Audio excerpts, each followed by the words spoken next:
Good evening, this is the Nerd is the Human, and welcome to this guide to playing any faction as a horde in Medieval 2 Total War. For the results that this can yield, this is a staggeringly straightforward process and has the potential to transform your experience with the game. So today I will show you how to make this happen. There are of course a couple of horde factions already, the Mongols and the Timurids, and there are guides for unlocking either of those factions on the channel already, including the guide for how to play as a Mongol horde. This guide though takes it to the next level and includes all of the factions, so in my example I'm making the Danes into a horde as I quite like the idea of marauding Vikings. Let's get into the files, shall we? As for most modding in Medieval 2, to complete today's modding you will need to have unpacked the files and ensured your preference file has been edited appropriately. Firstly, to have access to the files we may need, and then to maintain any of the changes that you make. I do have a guide for that which I am linking above and in the description below. Once you've accessed your Medieval 2 folder, you need to head inside Data, and we're going to scroll a fair way down until we reach Deska SM Factions, and we're going to open this up. Inside this file you'll find some basic information pertaining to each of the factions, but for us we want an example of one of the horde factions, so we're going to head down to the Mongols using the find function, and you can see here that they are, yes, normally spawned on an event, but most importantly is this section down here between the Kansap section and the custom battle availability. It tells you here all about the different units that you'll get if you decide to make them into a horde. Now obviously that can normally happen if your city is lost as the Mongols. There are separate lists for the actual event hordes. Nonetheless, we can copy this information and we now need to head back up to Denmark. So back up to them, and all we're going to do is paste this in the same spot. So in there. And now this is looking excellent. What we need to do at this point is, well, we can change some key information. There is some more information up here that you might want to change. Things like the minimum and maximum units that are going to be created from a horde. And you can go through that and change it at your will. What we're going to do today though is simply focus on the key part, which are these horde units here. And for the Danes, we just need to change these up to something more appropriate for Denmark. To find the correct reference name for those units, we're going to head back out of Deska SM Factions and further down the data folder to export Deska Unit. Inside this file, you'll simply get a log of all the different units as well as many of their attributes. For us though, we simply want to find the Danish units. So we're going to use the find function to go and see what our options are. Dragon boats, longboats, and yes, feudal knights. There we are, we could add them in. Chivalric knights. Harskarls, now that feels more like a marauding Viking horde. We could add those guys in. Indeed, it is this top line here, the type, that is the name of the unit that we are going to need to put into the other file. So make note of any units you particularly like. Harskarls are good fun, of course. Armoured Clergy, oh, I love this unit. So yes, we could totally be adding them in as well. An interesting unit that you might want to add, particularly for the likes of Denmark, for example, are the dismounted Northern European bodyguards. These were created, I assume, for historical battles. But yeah, we can add these in. They're perfectly legitimate.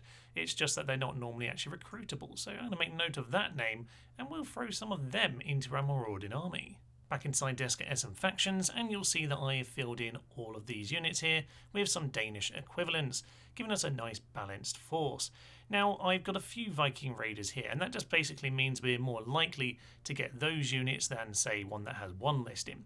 So we've got ourselves some units here, we can save this up, and it honestly is as simple as this. You simply need to have this little section added on here in this file, and this faction can now be a horde. As we load up the game then, you can see we've got our usual start here as Denmark. I'm just going to move our units out of the region as we decide to, put the tax rate up very high indeed, just so that the city rebels, and you can see what happens when, for Pete's sake, we're not trying to take on the Holy Roman Empire game, chill out. Yeah, we're going to send them over here across the border, and as the city gives up in a few turns, you can see there we are, spat out an army. Excellent stuff. No, none of that nonsense, and here we are.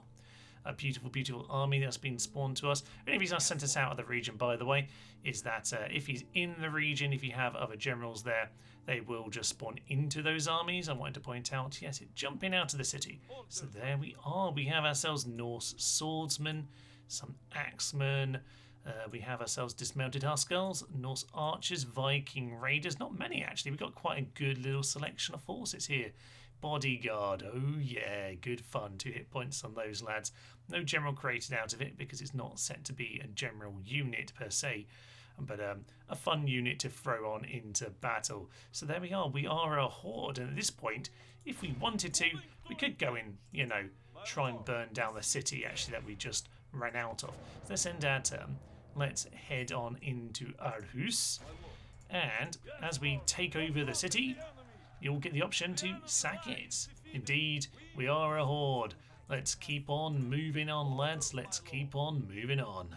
Hamburg is next, and we once again get to sack the city, or the castle in this particular case, and move on to go keep burning down all of Europe. We are, of course, a horde. One issue you might notice as a horde is that we aren't going to be getting too many generals come on in when we don't have the cities for them, and also our units are going to get depleted. So it's down to you how you want to decide to play it. I do have a Mongol horde campaign where the job was basically to desperately build up as much money as possible by sacking all of the cities here, and then eventually, they're in the way, get out of the way, sir. Yeah, and eventually you might well find that you're going to need to hire some mercenaries, and you know, one day you might want to settle down. In the meantime, you can go around sacking all of Europe, getting as much money as you possibly want, basically burning down the Holy Roman Empire, and just hoarding your way across the map. Absolutely marvellous. But what if you wanted to be a horde from turn 1? What if you don't want to make them revolt? Well, we can do that, just with a tiny bit more editing. Before we move on to how you can start as a horde, do allow me to take a moment to give a big thanks to all my channel members and patrons for supporting the content here on the channel, and also to remind you that if you want to support the channel yourself, then you can follow the links in the description to my Patreon, Ko-fi or YouTube membership page. Thank you all very, very much. Now let's get back into the files and see how we can make this happen. Back inside the data folder then, and this time we're going to want to head into the world subfolder. From there to maps, to campaign, imperial campaign, and we need this file here, Deska_strat. Once inside the file, we simply need to search for Denmark, and from here we're going to grab the key information, which is the coordinates of this here city. So King Canoodle is over in that capital.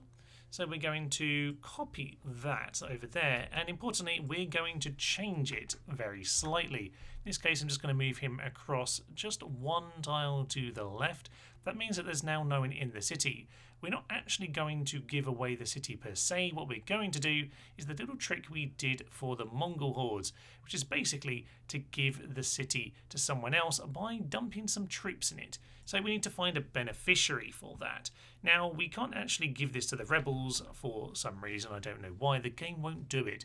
But if I try and give it to the Holy Roman Empire, I'm sure it'll be absolutely fine. So let's head up to those guys. This is indeed, yes, the Holy Roman Empire. So we need to find an army to give this city to. So you know what, we're just going to give it to this guy over here, Marcus. Well done, Marcus, you now get to run Aarhus. So having put those coordinates in, this army will now spawn in the city, and that means that we will begin life as a horde. So let's save this up and load up the game again.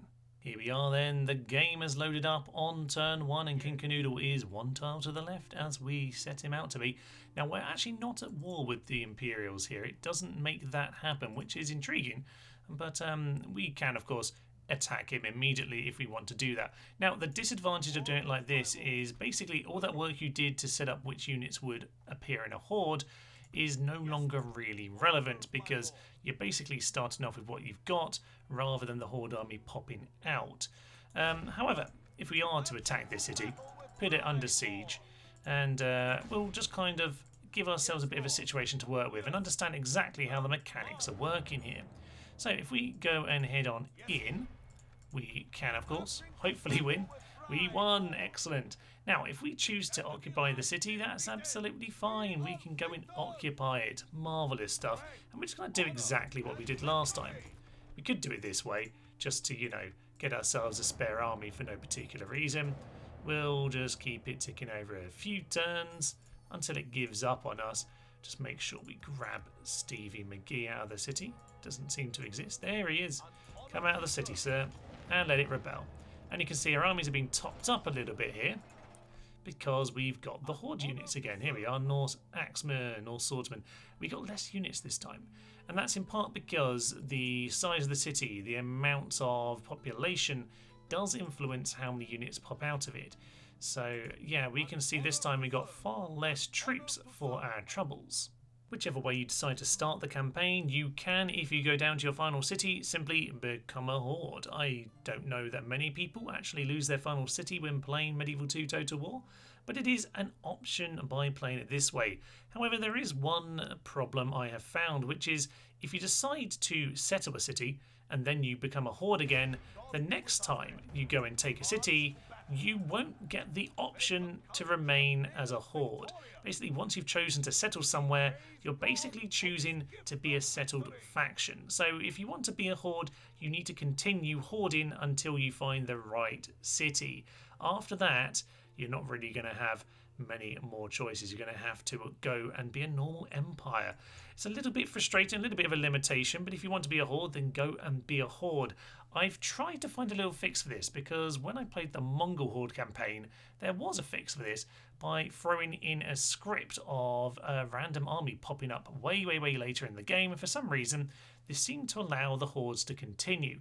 But for whatever reason, I can't get that script to work for the Danes or indeed any other factions. So, you know what? It's slightly limited here, and if anyone can tell me in the comments how to fix it, that would be absolutely marvellous. But I do recall, even for the Mongol solution, most of the modders that I found reference to seem to say they don't quite know why it works, but just that it did. So there we are. If you want to see more about that solution, you can go to the Mongol Horde guide video. I'll put a link at the top here now. But unfortunately, it's not working here for this. But you can still play a fun old Horde campaign. You can try it as any other faction. I'd be very interested to hear how that goes for you. Despite some limitations, I do think this is such a simple piece of modding considering the huge potential change in your gameplay experience. Maximum bang for your buck, so to speak. If you do give this a go, do let me know your experience in the comments down below, and do also suggest how we can make the most of this little bit of modding. I can certainly see a future series coming from this. But that is for another day, and for now I think it is time to leave you. Thank you very much for watching. I'm Nerds the Human, and this has been a guide to unlocking any faction as a Horde in Medieval 2 Total War. Thank you, and tally-ho.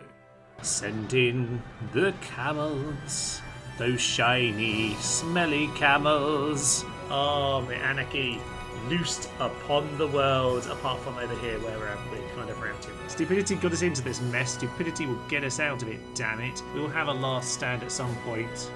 But it's not today!